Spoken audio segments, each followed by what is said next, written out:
안녕하세요. 나토성교회 대표 박원희 목사입니다. 또한 달빛 성경학교를 인도하고 있는 목사이기도 합니다.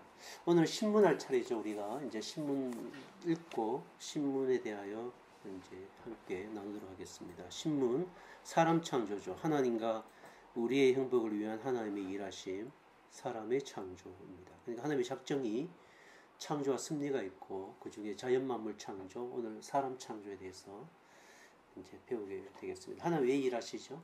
하나님이 행복하시고 또 우리가 행복하기를 위해 하나님은 일하십니다. 신문 제가 질문하고 여기 답을 하겠습니다. 하나님은 사람을 어떻게 창조하셨습니까? 답은 하나님은 사람을 남자와 여자로 창조하시되 자기의 형상대로 지식과 의와 거룩함이 있게 지으시고 다른 피조물을 다스리게 하셨습니다. 이렇게 되어 있습니다.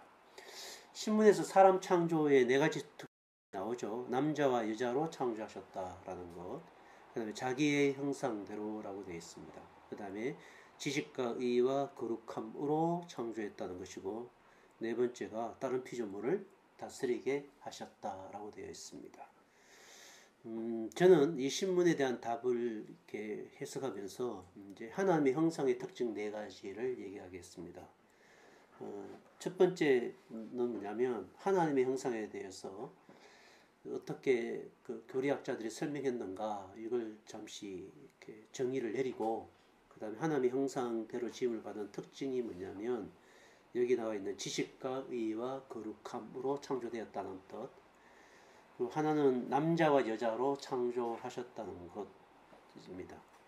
그리고 또 하나가 뭐냐면 피조물을 다스리게 하셨다는 것, 이렇게 나누어서 설명을 해드리겠습니다. 오늘 첫 번째 시간으로서 이제 하나님의 형상의 의미인 기본적 형상과 본질적 형상, 기능적 형상과 본질적 형상에 대해서 말씀드리고, 그 다음에 지식과 거룩과 의로 창조함을 받았다라는 것이 무슨 뜻인지를 오늘 설명을 드리고, 두 번째 시간에는 이제 남자와 여자로 창조했다는 뜻, 그리고 다스린다는 뜻, 다스린다는 의미를 저는 이제 생명과 토부와 바라크 이렇게 해서 네 가지 특징으로 설명해 드리겠습니다. 먼저 이른바 기능적 형상과 본질적 형상에 대해서 설명해 드리겠습니다. 인간이 하나님의 형상을 갖고 있다는 것은 그 인간만이 갖고 있는 독특한 창조의 그 모습이죠. 형상이라는 건 뭐냐면 쉽게 얘기하면 하나님과 사귈 수 있다라는 것입니다. 아주 쉽게 얘기하면, 그러니까 하나님과 사귐이 가능한 존재만이 하나님의 형상을 가진 거죠. 그렇죠? 동물이 있는데 요즘 제 집에서 저희 딸이 계속 개를 키우자고, 반려견을 키우자고 합니다. 걔가 제일 싫어하는 말이 산다라는 말입니다. 걔 언제 사? 자기 오빠가 그렇게 얘기하니까 아이가, 우리 막내가 화를 냈습니다.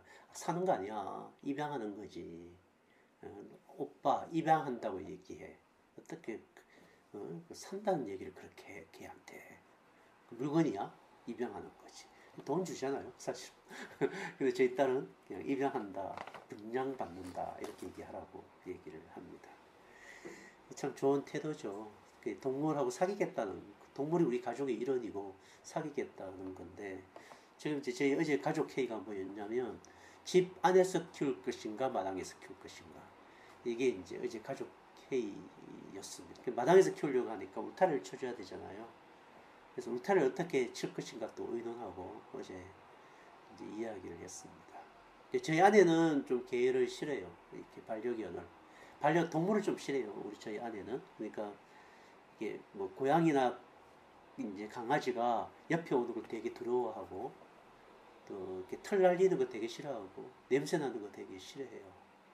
근데 이제 저희 딸이 워낙 한 2년을 좋으니까 아빠가 키운다는 전제하에 이제 입양해라. 이래갖고 우리 딸이 지금 업이 됐어요. 우리가 이제 그 강아지는 골랐어요. 이제 리트리버를 이제 키우려고 하는데, 그 개는 하나님의 형상은 아니죠. 그러니까 하나님의 형상은 아니에요. 근데 사람하고는 사귈 수 있죠, 개도. 근데 하나님하고 개는 못 사귀어요. 왜요? 하나님의 형상으로 지으심을 받지 못했기 때문에.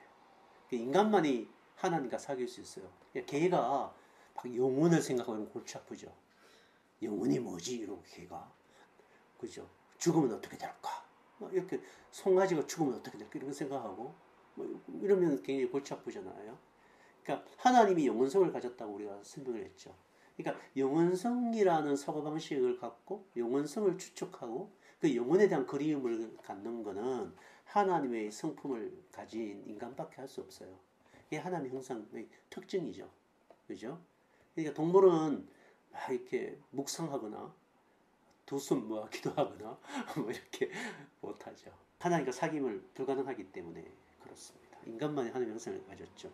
그래서 우리의 믿음의 선배들은 이 형상을 좀 이해하기 쉽게 본질적 형상이라고 얘기했습니다. 이거는 뭐냐면 하나님의 성품에 보면 그 우리가 똑같죠. 하나님도 바깥으로 드러나는 외형적 성품이 있고 안에 내면적 인격적 성품이 있죠. 하나님은 그 전지전능이 나타나시죠. 전지전능하시지만 또 전지전능이 나타나는 것처럼 우리에게도 기능적 형상과 본질적 형상이 있다는 겁니다. 본질적 형상은 뭘까요? 하나님과 사귐을 갖는 형상입니다. 그러니까 우리가 하나님의 형상이 있기 때문에 하나님과 뭐 할 수 있다? 그 영광의 사귐을 할 수 있다라는 겁니다. 기능적 형상은 뭐 쉽게 얘기하면 하나님께서 그 하늘은 하나님께서 천사를 통해서 다스리지만 이 땅은 뭡니까? 사람을 통하여 하나님의 영광을 보존하고 또 하나님의 영광이 증가되도록, 그러니까 생육하고 번성하면 하나님의 영광이 어떻게 돼요? 증가되죠. 지난번 시간에 막 빛이 났다 그랬잖아요. 어스틴이. 그죠? 꽃들이 번성하면 뭐예요? 또 막 빛이 점점 늘어나죠. 그죠? 그때 이 꽃가루가 난리라든지 씨앗이 생겨서 다시 꽃이 필 때 뭐예요? 빛가루가 막 뭐 쏟아지는 그런 일들이, 그게 증가죠. 생육하고 번성하는 하나님의 영광의 증가가 계속 일어났겠죠. 그것을 다스리는 거죠, 인간이. 나중에 여기 다스린다는 얘기가 하나님의 영광의 보존하고 하나님의 영광을 증가하도록 다스린다. 이걸 뭐라 그랬죠? 기능적 형상이라는 거예요. 그래서 뭐 뿔코프 같은 신학자가 있는데 이런 신학자들은 인간이 타락하면 본질적 형상은 사라지나 기능적 형상은 남는다. 이렇게 얘기했어요. 뭐냐면 본질적 형상이 타락했으니까 하나님과 사귈 수는 없지만 하나님의 어떤 창조성이라든지 또 하나님을 나타내는 표현법, 하나님은 표현 못하지만 하나님 주시는 뭐예요? 어떤 천재적인 기질, 또 창조적 기질은 인간에게 기능적으로 남아있다라는 거죠. 그래서 이 기능적 역할은 하지만 하나님과의 사귐은 끊어진다라고 얘기하기도 했어요. 이것이 이제 보통 하나님의 형상에 대한 일반적인 이해예요. 두 번째는 뭐냐면 하나님의 형상은 지식과 거룩과 의로 되어 있다라는 것입니다. 에베소서가 좀 다르게 돼요. 에베소서 4장 20절에 하나님을 따라 의와 진리의 거룩함으로 지으심을 받은 새 사람을 입어라. 그러니까 우리가 아담도 지식과 의와 거룩이 있지만 우리가 뭐죠? 예수 그리스도를 만나서 새로운 하나님의 형상을 갖게 될 때에도 지식과 의와 거룩을 갖는데 이거는 뭐예요? 영원한 지식과 거룩을 갖게 된다라는 것입니다. 이 아담에게 있어서는 이 지식과 거룩과 의는 원시적이라는 게 미개하다는 뜻이 아니라 오리지널, 그러니까 첫 지식과 거룩과 의를 갖는데 이거는 잃어버릴 수가 있는 것이고, 우리가 이제 예수 그리스도로 말미암는 의는 어떤 의예요? 영원한 의죠. 영원한 지식이고 영원한 뭐예요? 거룩이라는 거예요. 아담은 뭐예요? 이 거룩과 지식과 의를 잃어버릴 수 있죠. 그러니까 우리가 새 사람을 입는다는 것은 영원한 하나님의 형상을 잃어버리지 않는 하나님의 형상을 소유하게 된다라는 것입니다. 그렇다면 지식과 의와 거룩함이 뭔지를 설명하겠습니다. 지식은 뭐냐면 지식은 하나님의 계시를 이해하는 체계입니다. 인간의 이성이 타락하지 않았기 때문에 하나님의 계시를 제대로 이해할 수 있는 능력을 뭐라 그래요? 지식이라고 합니다. 그 지식을 갖게 되면 이제 지혜가 나타나는 거죠. 이게 지혜 활동성이에요. 그러니까 다스린다. 모든 생물들을 각각의 하나님의 위치 속에 집어넣고 그들에게 이름을 부여하죠. 누가 이름을 부여하죠? 아담이 이름을 부여합니다. 인간도 이름을 부여하죠. 회사 가면 가장, 뭐 사장, 부장 이런 이름을 부여하죠. 근데 인간은 그 조직을 유지하기 위해 이름을 부여하죠. 병원에 가면 원장님, 의사선생님, 간호사선생님, 환자이죠. 환자 누구 말만 들어야 돼요? 의사선생님 말 들어야 돼요. 환자, 저같이 좀 잘 따지는 환자는 왜 그 약을 쓰시죠? 이러면 당신이 의사예요? 이렇게 나오죠. 그러니까 모든 공간 안에 이름이 있는 거예요, 원래는. 근데 에덴 동산 안에 이름을 누가 지어줘요? 하나님이 아담의 이름을 지어주고, 아담이 하와의 이름을 지어주고, 또 동물들의 이름을 지어주는 것은 아담의 지식의 활동이에요. 지식의 활동. 왜요? 모든 창조물들이 하나님의 경륜과 하나님의 이 창조 세계 안에 각각의 역할을 할 수 있도록 다스리는 역할을 부여하는 게 이름 짓는 거예요. 그러니까 그 이름 안에 다 뭐요? 그 지식을 통한 하나님의 구원 활동이 있다는 거예요. 아담이. 그죠? 그리고 그 지식이 뭐요? 아담에게서는 지혜 활동으로 들어가는 거예요. 사실.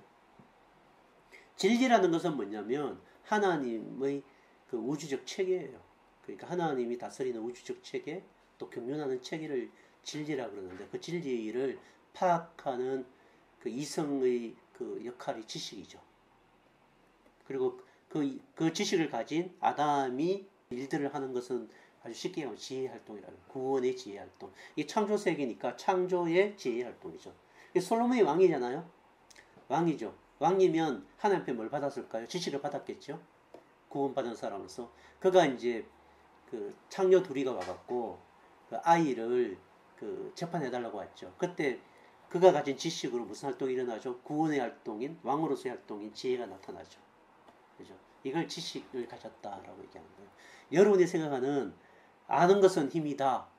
베이컨이 얘기했죠. 그 아는 것은 힘이다. 지식은 힘이다. 했는데 그 지식은 이런 지식 아니에요. 그거는 근대니까 수학적 지식을 얘기하는 베이컨이 얘기하는 거는 모든 만물의 체계를 수학 공식으로 표현했죠.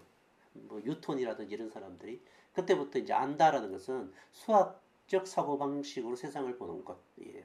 그건 지식, 성경에서 말하는 지식이 아니라 근대적 지식을 얘기하는 거예요. 그거는. 그러니까 여기 성경에서 말하는 지식은 하나님의 계시를 파악하는 이해의 능력을 지식이라고 한다라는 거예요. 그러니까 그 뱀이 왔을 때 뱀이 그 뭐죠 마귀가 그 하와에게 꼬시죠. 이렇게 유혹을 하잖아요. 뭐라고 하죠? 야, 그 따먹어라. 네 눈이 밝아져 갖고 하늘처럼 될 거야. 그건 거짓 지식인데 하와도 그 지식이 있고 아담도 그 지식이 있는데 그걸 뱀 보고 뭐라 그래요? 머리 뚝 때리면서 하나님 그렇게 얘기 안 하셨거든. 이래야 되는데 어떻게 돼요? 유혹에 빠지죠. 그럼 그 지식의 활동이 나타나지 않죠. 지혜가 죽은 거예요. 그거는. 잠언에 보면 음녀는 아들을 어떻게 해요? 잘못된 지식으로 유혹을 한다라는 거예요. 하나님의 구원의 활동을 막는 지식을 음녀의 지식이라고 얘기하는 거예요.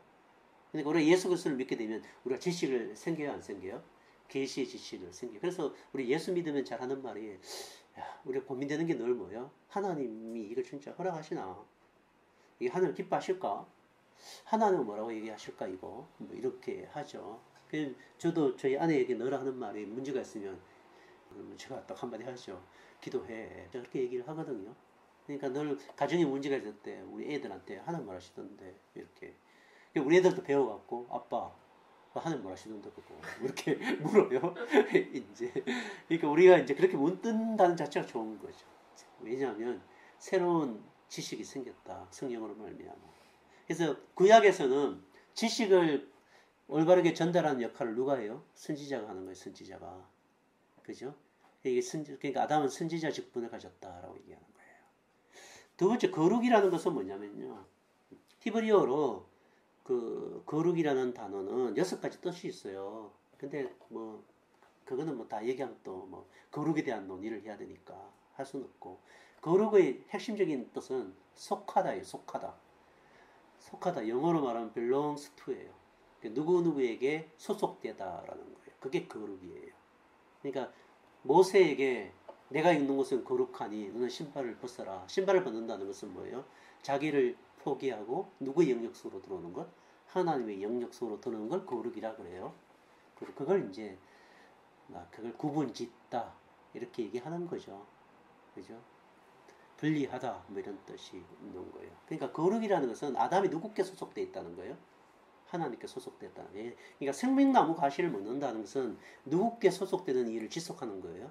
하나님께 소속되어 있는 것을 지속하는 거고, 선악과를 먹는다는 것은 하나님께 소속되기를 거절하고 자기 안에 소속되는 거예요, 사실은.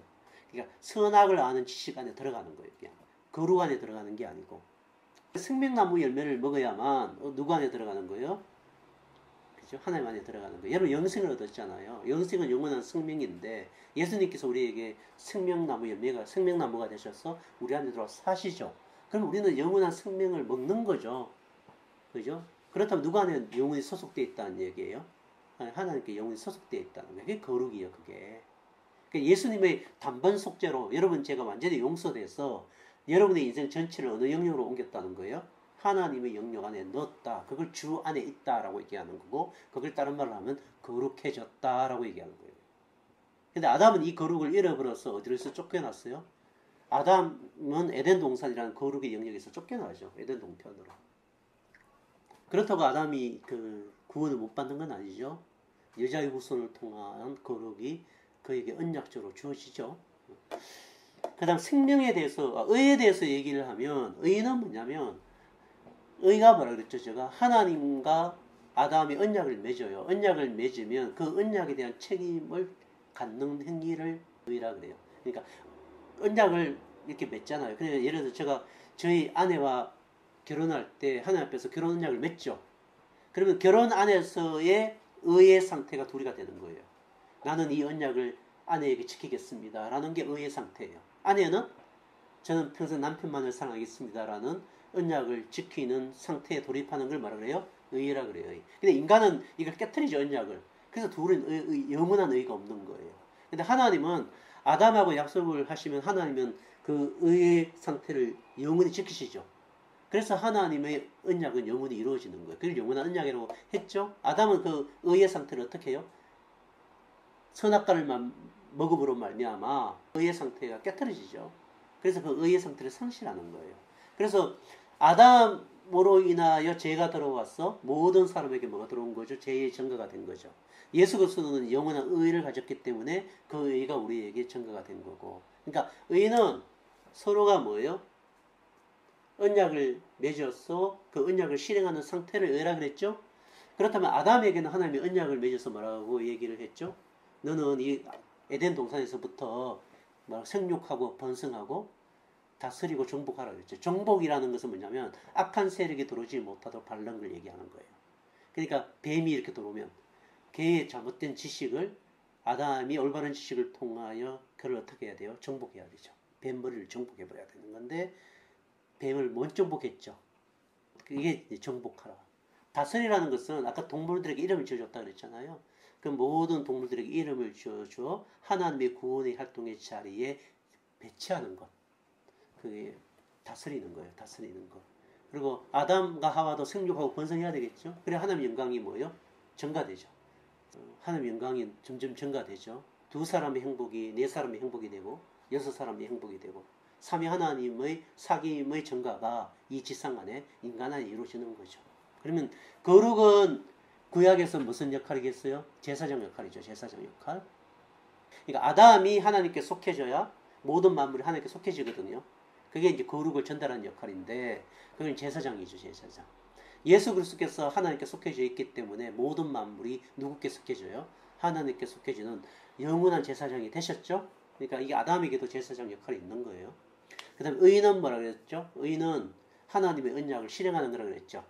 그럼 이게 왕으로서 실행하는 거예요. 왕은 그 의의 실행을 통하여 모든 만물이 하나님의 언약적 상태에서 구원 활동하도록 만들어내는 거죠. 그러므로 이 의인은 그 왕으로서의 역할이에요. 그래서 아담은 무슨 삼중 직분을 가졌다. 선지자, 제사장, 왕으로서 삼중 직분을 가졌고 이 역할은 이게 뭐 사실은 선지자, 제사장, 왕이 기능적 역할이야. 기능적 형상이고 이 모든 것을 갖고 있는 본질적 형상은 지식과 거룩과 의다 라는 거예요. 쉽게 얘기하면 그죠? 이 세 가지의 지식과 거룩과 의로 지음을 받았다. 이것이 뭐다? 하나님의 형상이다 라는 거예요. 오늘은 두 가지 얘기했어요. 기능적 형상과 본질적 형상에 대해서 기본적인 얘기를 했고 지식과 의와 거룩으로 지음을 받았다. 하나님 형상으로 지음을 받았다라는 의미를 설명하면서 이것이 기능적 형상과 본질적 형상이 어떤 의미를 갖고 있는지를 설명했죠. 기능적으로는 왕, 제사장, 선지자로서 직분 역할을 하는 것이고, 본질적으로는 뭐예요? 그들에게 지식과 뭐가 있는 거예요? 거룩과 의의가 있는 것이다 라는 것이에요. 그죠? 오늘 여기까지 하겠습니다. 여러분, 예수 그리스도 때문에 여러분에게는 영원한 지식과 거룩과 의의를 갖고 있습니다. 아담은 잃어버리는 지식과 거룩과 의였지만 여러분 예수 그리스도로 말미암아 영원한 지식과 거룩과 의를 갖게 되었습니다. 그러므로 여러분은 이 세상에 대해서 무슨 직분? 삼중 직분을 행해야 됩니다. 어떤 회사를 가든 가정을 다스리든 또 여러분이 해외에 나가든 어떤 사람을 만나든 여러분은 지식과 거룩과 의의 활동을 하는 왕과 제사장과 선지자입니다. 축복을 마음껏 하나님의 형상을 가진 사람답게 소유하시고 누리시는 여러분이 되시기를 축원합니다. 들어주셔서 감사합니다.